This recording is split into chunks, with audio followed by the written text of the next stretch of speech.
Hey ladies and gentlemen, Richard Core Kenobi here, and I'm back again for another review.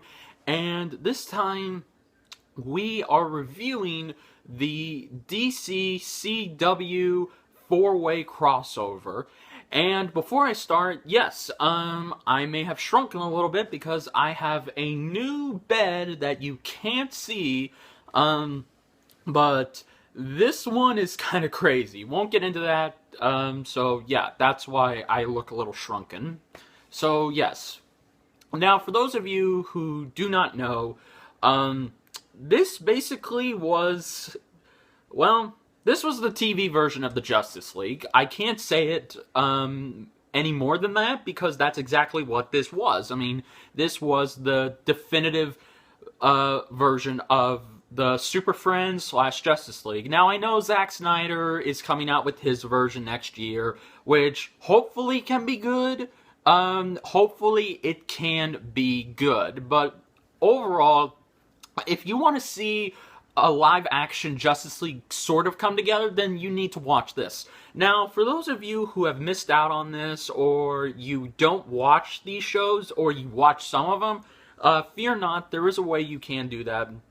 You can watch all 4 seasons of Arrow on Netflix. You can watch the first 2 seasons of The Flash on Netflix, first season of Supergirl on Netflix, and lastly, first season of Legends on, you guessed it, Netflix. Or if you have seen all these shows but you could not watch this crossover and you want to watch it, you can actually go to the CW app. You can download it for free. And you don't have to log in, you don't have to pay for a subscription, you just download the app, and then you play an episode. It's just like that. So yes, that is how you can watch this. So overall, what were my thoughts on this? Now, yes, I am reviewing this, and yet I'm wearing my Young Justice t-shirt. This is a new Young Justice t-shirt to celebrate the 3rd season, so yes, ignore that. And sorry about this. So, again, my thoughts on this. It was very, very good. I cannot explain how I was geeking out when this was announced the beginning of this year. Because it's hard to believe just, what was it, 8 months ago, we got the Flash and Supergirl crossover, which we never would have been able to guess that it would have escalated to this. So yes. Now I will talk about some things at the end, but overall, I'm going to just talk about the crossover. I cannot talk about the individual episodes themselves because I can't do it justice. If you guys were expecting me to talk about the emotional and best universal episode of Arrow for its 100th episode, you're just going to have to go either watch the episode yourself or you're just going to have to watch another reviewer. Because again, guys, the Arrow episode was so amazing. I cannot do it justice. It was, if you are a fan of season 1 and 2 of Arrow like I am, you're going to love it. That's all I have to say. So go out, watch it, and judge it on your own. So just off the crossover itself, again, it was amazing. It was like seeing the part of the animated series of Justice League come together, but in a completely different fashion. And I liked how this just felt like a movie. It felt like a TV movie. And the effects and VFX and cinematography and choreography for this crossover were beyond amazing. You can tell that they really went all out on this. Now, the CW is not a popular channel, so it doesn't have the CBS or bigger TV budget that all of these other streamlined channels have. But for the budget it had, it was able to pull this off beautifully with minimal money put into it. Like, it didn't have $100 million thrown into it. No, it had less than that. And for what we got, it was amazing. When you see Supergirl and other people who can fly, you believe they fly. Like when you see Supergirl introduce herself to the team, and when she shows them why she's so super, that's it. You don't see the wires lifting her. You actually see her flying. And I really did like that. And again, the effects for the Dominators. Now, if you don't know who the Dominators are, get ready to learn some history. The Dominators are from a comic in 1988, and you may know the Legion. The Legion of Tomorrow. It was a failed TV show that unfortunately had Superman. Oh, God. So, yes, that is where the Dominators are from. And they really looked good. Like, even though they were CG and motion capture, they looked really, really good. And I really enjoyed seeing them come to life perfectly. So, yes, big props to them for that. But now let's talk about why I love this crossover the way I do. Okay, so, when it starts, because technically this is a three-way crossover, but it does technically start at the end of Supergirl, but it would have been nice if in the middle of it they showed up, but yeah, that's a video for another day. So, yes, again, it brought my dreams to life. Like, it made this a reality, because I can't believe we live in a day and age where this happened, because that's crazy to think about, that this actually happened, and this is how you do a crossover right in terms of TV shows coming together. Because again, now crossover shows on TV shows have happened before, that's no stranger, but for all 4 shows to cross over together, that's something that's never been done before. Like, you really have to understand, like, back then, you wouldn't have seen shows like, you wouldn't have seen Smallville, Buffy the Vampire Slayer, Supernatural, and another show at that time crossover. No, that would have been just ludicrous.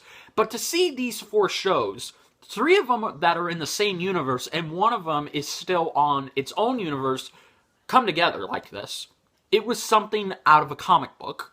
And I mean that in a great way, not in a cheesy way, but it was like something out of an animated series or comic book. So yes, props to them for that. The writing in this crossover, oh my god, the character interactions, the character dilemmas, the development, the character clash, just amazing. The only one that really kind of annoyed all of us was Cisco, because they were turning him into season 3 and 4 Felicity, which we don't like, but thankfully they resolved it at the end, and this time I'm hoping it stays like that, because again, we understand where Cisco is coming from the first time, but the second time it doesn't make sense, and Oliver was the rational and clear-headed of them all. He and Kara were like, okay, they trust Barry more than the rest of the team does, so Barry and Kara and Oliver, literally, I'm not kidding you, are the Trinity. They are the Trinity. They trust each other, and they are now great friends. So, yes, you can understand where Cisco was coming from, but it just would have been nice if they would have did it more that didn't make him annoying, is what I'm saying. But again, Oliver's emotional moments here were amazing. Stephen Amell. Now, we all like to joke how in season 3 and 4, Stephen Amell's acting was not that good, but it's not his fault. It's the damn writing.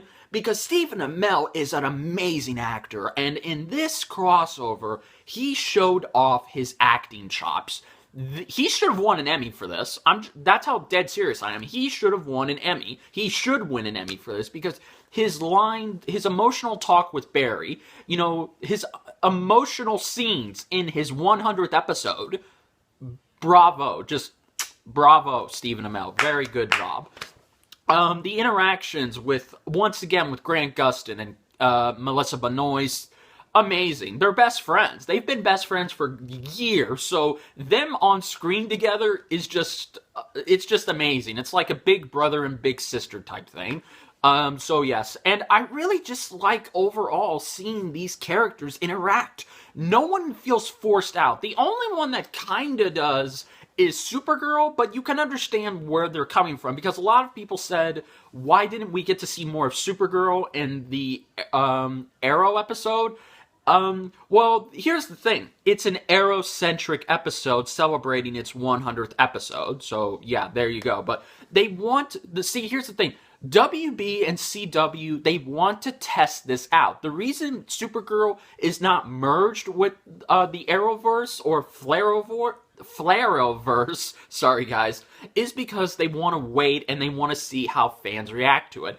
And judging from how fans reacted to this, it's universally agreed that Supergirl being a part of this universe was amazing. So again, and very good news, this won't be the last time we see her, because it has been confirmed that Supergirl and the Flash, just the Flash, are going to be having a crossover again in the back half of their seasons, and it's going to be a musical episode. So, yeah, and maybe at that point they could merge Supergirl's world with Barry's. That could be interesting to see how that works.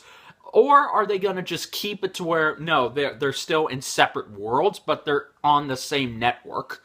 That could be interesting, but now we know for certain that whenever Supergirl crosses over with the Arrowverse, it's going to be a hell of a lot easier now, because all she has to do is just boom tube her way there. I know it's not called a boom tube, but I'm calling it a boom tube, because it's awesome. So, yes, but just overall, oh my god, or Zeta Tube, there you go, there's a Young Justice reference for you. So yes, overall, the writing in this was good, and I just can't stop watching it. I've watched all 4 episodes over and over again because they were just so good, well, amazing. Everyone acted their heart outs. Now, I'm not over-exaggerating this. This is really how everyone feels. This is really good stuff here. And of course, now let's talk about the ending. Or before we get to that, let's talk about one thing that we've never seen in DC Comics live-action material that for the first time, it made its debut. And that was the Hall of Justice. Now, Star Labs, or Barry at this point, he actually owns the Hall of Justice. So, I really hope that it would have been nice if they called it that, because if Cisco was in a better mood, it would have been nice if by the end of it, before Supergirl leaves, Barry's asking, so what do we call this base? I want to know. And Cisco and Kara come up with, how about All of Justice? Or they decide to call themselves the Super Friends or the League. They could just call themselves the League. They don't have to call themselves the Justice League. I'm just saying, thanks a lot, Warner Brothers, for that. So yes, it was nice to see the Hall of Justice. Now, you can tell that in the first, when you see it from the front, it is completely CG, but when you see it in the back, it's practical because they're in a hangar. I hope by next year, when we see the Hall of Justice again, hopefully, they can actually show us around a little bit more, because it perfectly is the Hall of Justice. It looks like the Hall of Justice, so it would be kind of nice to see more of it. Hopefully, they can get a bigger budget next year. Warner Brothers, get on that. So yes, I was just geeking out when we saw it, and oh my god, it was just amazing. Truly amazing. But now let's talk about the ending.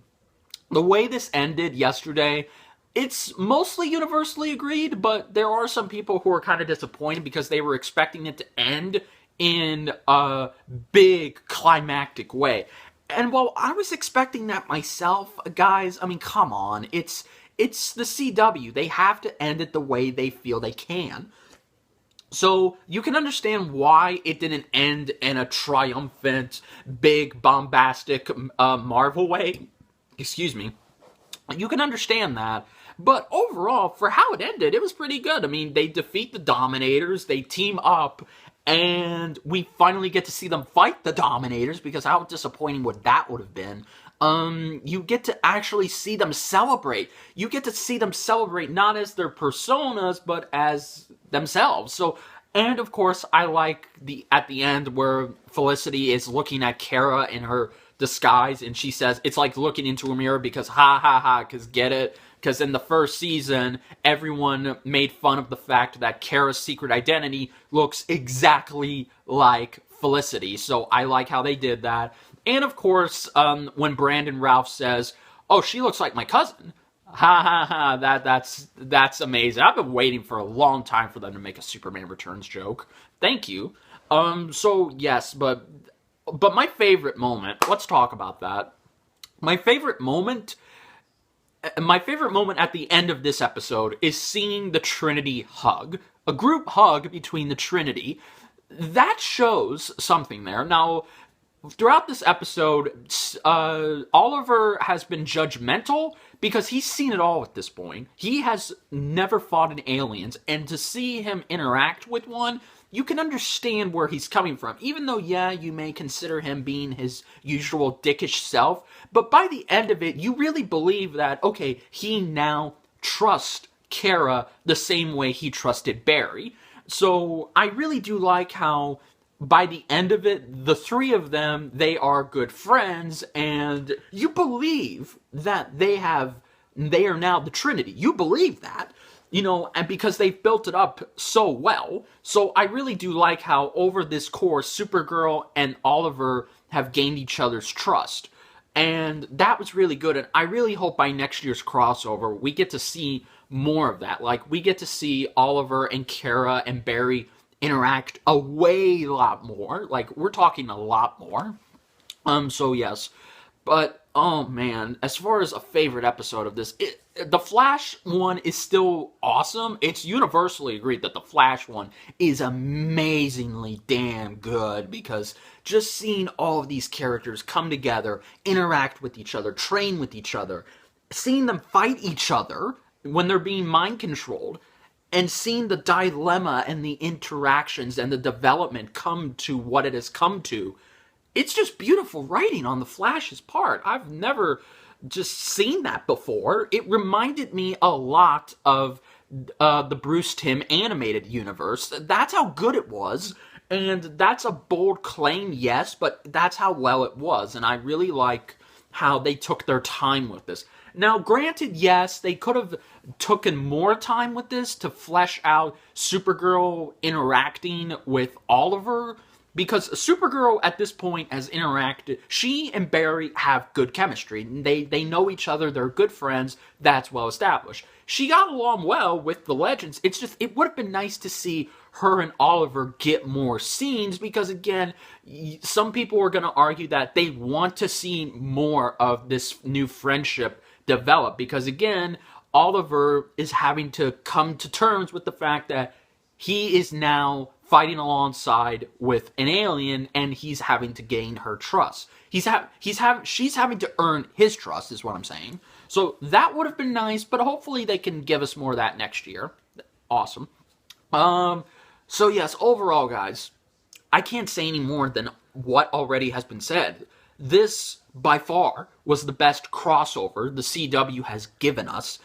And I would say, as far as ranking this goes, I would put this in my #1 spot. So now my top 5 CW crossovers are the Constantine and Arrow crossover, the second Flash versus Arrow. The second Flash and Arrow crossover, the Supergirl and Flash crossover. So that's in the top 3, and the Arrow and Flash crossover, and now this. So each one of these has improved, but this one took the cake. Like, this was 10 times better than last year's crossover, which last year's crossover wasn't bad. It's just, it was an introduction to Legends of Tomorrow, which it should have been its own thing. It should not have been that, but I can understand that. But now that all these shows are well established, they've had 4 years to develop and get to where they are, even though Supergirl's technically only had 1 year,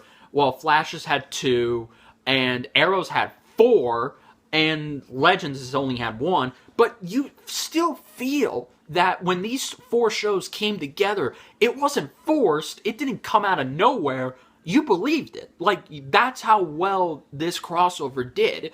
It built it up, and the payoff was worth it in the end. So yes, as far as how will DC be able to top themselves, next year, they've got some pretty big shoes to fill. That's all I can say, because this crossover was that damn good that I honestly am a little worried that next year, okay, how can they top this off? Like, how can they go? The only thing I can see how they can is if the league, I'm gonna call them the league, is if the league goes into space and they don't fight on Earth. That would be awesome to see, because just, again, anything can happen. So, yes, guys, overall, if I had to give this crossover a rating, I would just give it a solid 9.9 out of 10, and I would give it my own Force seal of approval. It was really good, guys. I'm not over-exaggerating. I'm not overhyping it. I'm telling you guys, if you want to see a Justice League come together, then watch this. And this really does show you that the CW... This shows you why the CW is the best thing for DC. This shows you why DC is king of the television on the small screen. And, well, yes, Agents of S.H.I.E.L.D., the Netflix series, yes, I know, but this is good. Like, this is beautiful work, and honestly, I'm very happy I saw this. It was a shame it was ending, but hey, we got something great out of it, and that's all that matters. And, guys, I felt like a kid again.